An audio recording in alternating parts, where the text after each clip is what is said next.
क्या इस देश की अदालतें सत्ता और जनता के लिए दो अलग अलग तराजू लेकर चलती है? सोचिए, जेएनयू के कुछ छात्र भड़काऊ भाषण देने के आरोप में पिछले 5 साल से जेल में बंद हैं। ना तो उनका केस सही तरीके से सुना गया, ना ही उन्हें ट्रायल मिला और ना ही जमानत। यानी बिना दोष साबित हुए ही इतने साल सलाखों के पीछे रहना पड़ रहा है। अब दूसरी तरफ देखिए, भाजपा के नेता और मंत्री गद्दारों को गोली मारो, सालों को देश के गद्दारों को पीछे तक आवाज आनी चाहिए, गिरिराज जी को सुनाई दे। देश के गद्दारों को, देश के गद्दारों को। मैं आप सबके बिहाफ पे ये बात कह रहा हूँ, ट्रंप के जाने तक तो हम शांति से जा रहे हैं, लेकिन उसके बाद हम आपकी भी नहीं सुनेंगे अगर रास्ते खाली नहीं हुए तो। ठीक है, उसके बाद हमें रोकना पड़ेगा। ठीक है, ये वही लोग हैं जिन्होंने खुले मंच से सांप्रदायिक भाषण दिए, एक खास समुदाय को धमकियां तक दी। अनुराग ठाकुर जैसे केंद्रीय मंत्री हो या फिर प्रवेश वर्मा और कपिल मिश्रा जैसे नेता, इन सबके बयान खुलेआम मौजूद हैं, लेकिन इन पर ना तो कोई केस दर्ज हुआ, ना ही कोई कार्रवाई हुई और ना ही अदालतों में उन्हें घसीटा गया। ये आज भी सत्ता में ऊंचे ऊंचे पदों पर बैठे हैं और बेखौफ बयानबाजी करते हैं। तो सवाल उठना लाजमी है कि आखिर ये दोहरा बर्ताव क्यों? एक तरफ छात्र, कार्यकर्ता और आम लोग सालों तक जेलों में सड़ते रहते हैं, जबकि सत्ता से जुड़े नेता पूरी तरह सुरक्षित रहते हैं। यही अंतर हमारी न्याय व्यवस्था पर सबसे बड़ा सवाल खड़ा करता है। क्या कानून सबके लिए बराबर है या फिर सत्ता और ताकतवरों के लिए इसके मायने ही अलग है? सत्ता में बैठे नेता भड़काऊ भाषण देकर निकल जा रहे हैं और दूसरी तरफ प्रदर्शन कर रहे लोगों को देशद्रोही करार दे दिया जाता है। क्या 5 साल तक बिना ट्रायल जेल में रखना उचित है? क्या यूएपीए का दुरुपयोग हो रहा है?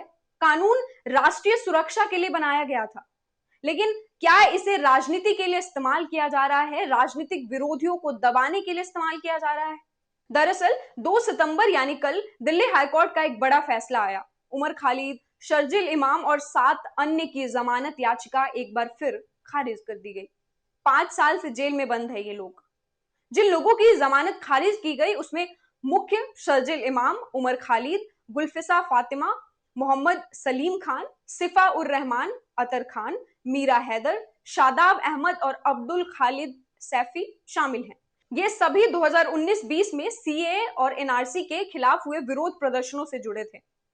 पुलिस का आरोप है कि फरवरी 2020 में दिल्ली में जो दंगे हुए वो कोई अचानक हुई घटना नहीं थी, बल्कि एक बड़ी साजिश थी और इन सभी की उसमें अहम भूमिका थी।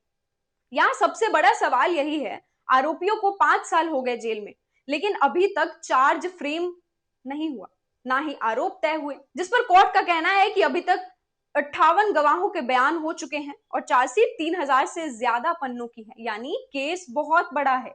लेकिन सवाल उठता है, क्या कोई केस इतना लंबा खींचना चाहिए कि लोग बिना गुनाह साबित हुए ही आधी सजा काट ले?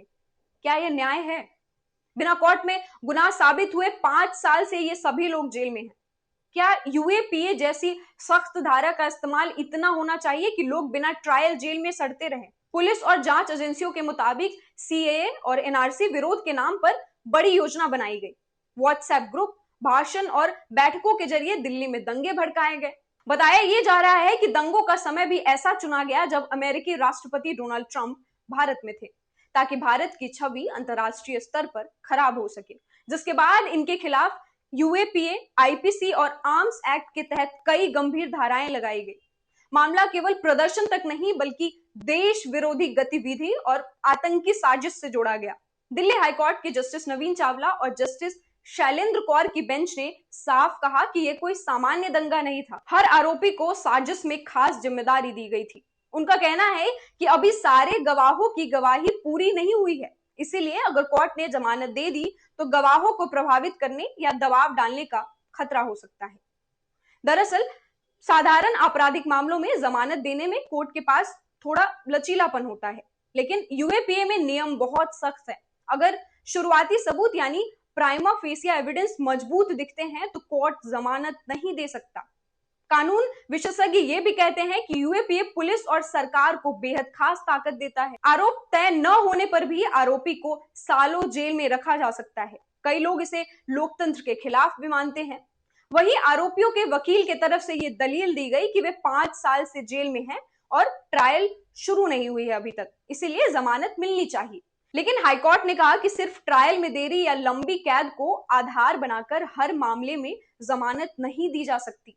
अब आगे क्या होगा? अब यह मामला सुप्रीम कोर्ट जाएगा, सुप्रीम कोर्ट क्या फैसला देगा यह देखना होगा। लेकिन सबसे बड़ा मुद्दा यही है कि ट्रायल कब शुरू होगा। जब तक आरोप तय नहीं होते तब तक यह तय करना मुश्किल है कि कौन गुनहगार है और कौन निर्दोष। लेकिन यह मामला सिर्फ उमर खालिद या शर्जिल इमाम का नहीं है, यह सवाल पूरे न्यायतंत्र और लोकतंत्र पर है। अगर किसी को बिना ट्रायल सालों में जेल रखा जा सकता है तो क्या यह न्याय कहलाएगा?